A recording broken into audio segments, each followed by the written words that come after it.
جوان خطا کرتا ہے، غلطی ہوتی ہے، گناہ سرزد ہو جاتا ہے انسان سے، لیکن آپ اپنے آپ کو یہ سمجھ لیں کہ یہ گناہ عارضی ہے آپ کے لیے. حق ہمیشہ سختیوں سے گزرتا ہے، ورنہ حق میں آپ کو آزمایا کیسے جائے گا؟ اصحاب رسول بعض اوقات ایک ہی کھجور ہوتی تھی اور کتنے لوگ اس کھجور سے جو ہے وہ اپنے آپ کو سیراب کرتے تھے. ایک ہی کھجور ہوتی تھی، جگہ نہیں ہے سونے کی، مشکلات تھیں عالم میں، وہ آج بھی مشکلات ہوں گی. آپ حق پہ چلیں، آپ کے اوپر سختیاں ہیں. آپ سامنے دیکھتے ہیں یار وہ تو نہ نمازیں پڑھتا ہے نہ روزے رکھتا ہے، مگر دیکھیں یار سب اچھا چل رہا ہے. یہ اچھا جو ہے نا اس کا یہ ظاہر یہ یہیں تک ہے، یہ یہیں دنیا تک ہے، اور یہ دنیا بہت محدود ہے، بہت محدود ہے. مومن کے لیے الدنیا سجن و مومن، دنیا مومن کے لیے زندان ہے، قید خانہ ہے. یعنی مومن اس دنیا سے پرواز کرنا چاہتا ہے. کیوں؟ کیونکہ اس کا دل یہاں پہ نہیں ہے، اس کا دل اپنے رب کی طرف متوجہ ہے کہ میں کب ملوں گا، کب میں جاؤں گا اپنے پروردگار کے پاس. اور یہ میں سوچتا ہوں، کیا میں یہ سوچتا ہوں؟ مگر میں ہوں تو مومن. ہم تو ویسے ہی مومن ہیں، کچھ نہیں بھی کریں تو بھی مومن.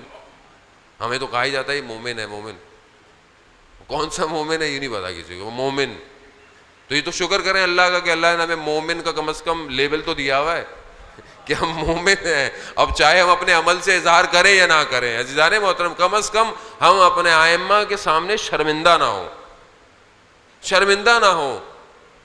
حدیث میں یہی ہے کہ دیکھیں کہ کیا میں اللہ سے محبت کرتا ہوں کہ نہیں کرتا. حدیث آتی ہے کہ انسان اپنے دل کی طرف متوجہ ہو، اپنے دل کی طرف متوجہ ہو، دیکھے کہ وہ خدا سے اور خدا کے پیروکاروں سے محبت کرتا ہے اور خدا کے دشمن سے اور اس عمل سے بیزاری ہے یا نہیں ہے. اپنے اندر دیکھے تو چاہے اس کا عمل جیسا بھی ہو وہ خدا اس سے محبت کرے گا اور خدا اسے خیر عطا کرے گا. اگر اس کے دل میں خدا سے محبت نہیں ہے اور اللہ اور اس کے رسول اور ائمہ کے دشمنوں سے اس کے دل میں محبت ہے تو وہ چاہے جتنی نمازیں پڑھ لے، جتنے سجدے کر لے، جتنے طواف کر لے، وہ خدا کی بارگاہ میں کوئی قبول ہونے والے نہیں ہے. عزیزان محترم اسی لیے انسان ہے، میں جوانوں سے مخاطب ہوں، جوان خطا کرتا ہے، غلطی ہوتی ہے، گناہ سرزد ہو جاتا ہے انسان سے، لیکن آپ اپنے آپ کو یہ سمجھ لیں کہ یہ گناہ عارضی ہے آپ کے لیے. یہ وسوسے آپ کے اندر ایجاد کرے گا کہ تم نے رات کو یہ غلطی کی، تم اب فجر کی نماز کیسے پڑھو گے؟ اور بار بار گلٹ، شرمندگی بہت اچھی ہے کہ انسان شرمندہ ہو، کیونکہ توبہ کہ اصل طریقہ یہی ہے کہ پہلے انسان شرمندہ ہو اس سے غلطی ہوئی ہے. توبہ کیسے ہوتی ہے؟ استغفر اللہ پڑھنے سے صرف نہیں ہوگی، دل سے شرمندہ ہو کہ یہ غلطی ہوئی ہے مجھ سے، یہ بات مجھے نہیں کہنی چاہیے تھی، یہ نگاہ میری نہیں اٹھنی چاہیے تھی، نہیں چاہیے تھی، اب اٹھ گئی. لیکن اپنے اندر سے اپنے دل کو بار بار کہے خود پروردگار تو معاف کر. یہی تو وجہ ہے عزیزان محترم کہ شیطان پوری کوشش میں ہے آج ہمارے جوانوں کو برباد کر دے، تباہ کر دے. آج آپ انٹرنیٹ، موبائل، یوٹیوب، یہ ساری چیزیں اتنی سستی ہو گئی ہیں، برائی اتنی سستی ہو گئی ہے کہ آپ کو کہیں جانا نہیں پڑتا، برائی خود آپ کے گھر پہ بلکہ آپ کی جیب میں گھوم رہی ہے، آپ کے ساتھ گھوم رہی ہے یہ برائی. مگر اس برائی کے مقابلے میں آپ کیسے اپنے آپ کو بچائیں گے؟ اور شیطان پوری کوشش. لیکن جب آپ ساری غلطیاں کرنے کے بعد بھی وضو کر کر اللہ اکبر کہتے ہیں، شیطان اپنی ناک کو رگڑتا ہے کہ میں نے اتنی محنت کی، یہ پھر کھڑا ہو گیا نماز پڑھنے.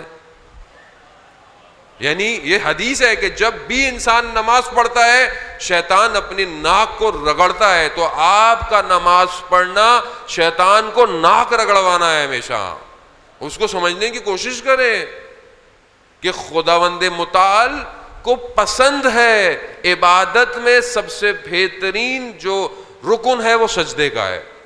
آپ سجدہ کریں، آپ کا سجدہ خدا کی بارگاہ میں قبول ہے. ایک جوان کا واقعہ کہ میں پہلے عرض کر چکا ہوں بہرحال کہیں اور مجالس میں، کہ وہ ایک عالم دین کے ساتھ تھا، ایک شخص کے ساتھ زیارت کا سفر کر رہا تھا، رستے میں نماز کا وقت ہوا تو اس نے برابر والے سے کہا، بعض کتاب میں عالم دین ہے، بعض میں کوئی شخص ہے، کہا کہ اگر آپ نہیں پڑھ رہے تو میں فوراً نماز پڑھ کر آ جاؤں. تو انہوں نے اس کے حلیوں کو دیکھا تو اس کا حلیہ ظاہراً ایسا نہیں تھا کہ آپ بولیں گے اول ٹائم پہ نماز پڑھے گا، یعنی ایسے کپڑے، لباس، جینس پہنی ہوئی، بالوں میں جیل لگی ہوئی. تو اس نے بولا کہ ایسے دیکھ کے تو ایسا، تو خیر اس نے کہا پڑھ لیں. وہ نماز پڑھ کر آیا تو اس سے پوچھا کہ بھائی تمہارے حلیے سے تو نہیں لگتا کہ تمہارے دل میں نماز کی اتنی تڑپ ہو، اتنا وہ ہو، تو یہ معاملہ کیا ہے؟ تو اس نے بتایا کہ میں کچھ عرصے کے لیے اپنی ڈگری کرنے کے لیے فرانس چلا گیا اور پیرس میں رہتا تھا، لیکن گھر بہت مہنگے تھے، رہائش بہت مہنگی تھی، تو میں نے رہائش کچھ فاصلے پر رکھی ہوئی تھی، 1-2 گھنٹے کی فاصلے پر شہر سے باہر. تو کہتا میرے 2 سال گزر کر میری ڈگری کے آخری ایگزامز تھے، تو ایک ہی بس تھی جو صبح ہمارے ٹاؤن سے جاتی تھی، تو میں اس میں بیٹھا، بس تھوڑی دیر چلی اور بس خراب ہو گئی.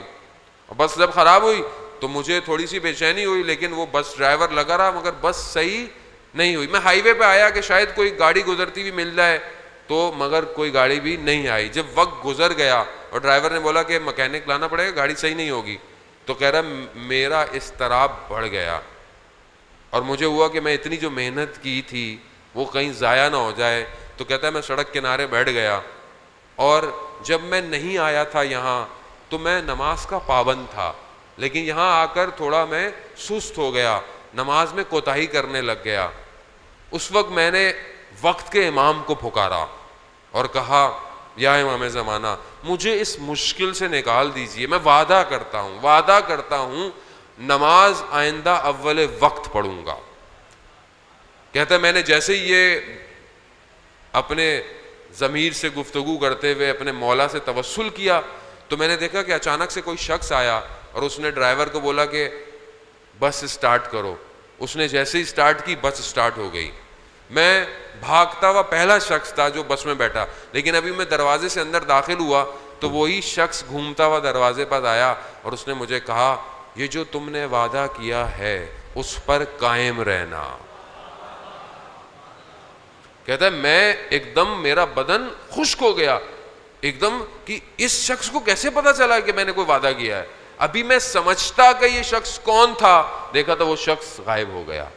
تو کہتا ہے وہ دن ہے اور آج کا دن ہے جو میں نے اپنے امام سے وعدہ کیا تھا میں اسے پورا کر رہا ہوں. عزیزان محترم، امام تک گفتگو بہرحال آلریڈی میں لیٹ آیا اور آگے پھر ایک اور مجلس ہے، امام تک پہنچنا بہت ضروری ہے. عزیزان محترم، یہ جو محنت ہے آپ کی اور ہم لوگ اور جو بھی انتظامیہ کرتی ہے، ہر شخص اپنی ایک حصہ ڈالتا ہے عزاداری. آپ کا آنا خود ایک بہت بڑا حصہ ہے عزاداری کو قائم رکھنے کے لیے، ہر شخص کا ایک حصہ ہے. اس سب کا اجر جو ہے وہ امام کی نصرت ہے. اگر یہ مجلس ہمیں امام زمانہ تک نہیں لے کے جا رہی تو پھر یا تو میرے اندر کوئی پرابلم ہے جو بیان کر رہا ہے، یا پھر آپ کے خدا نہ خواستہ، میں آپ کو نہیں کہوں گا، یا کوئی ایسا عمل ہے جس نے مجھے روکا ہوا ہے.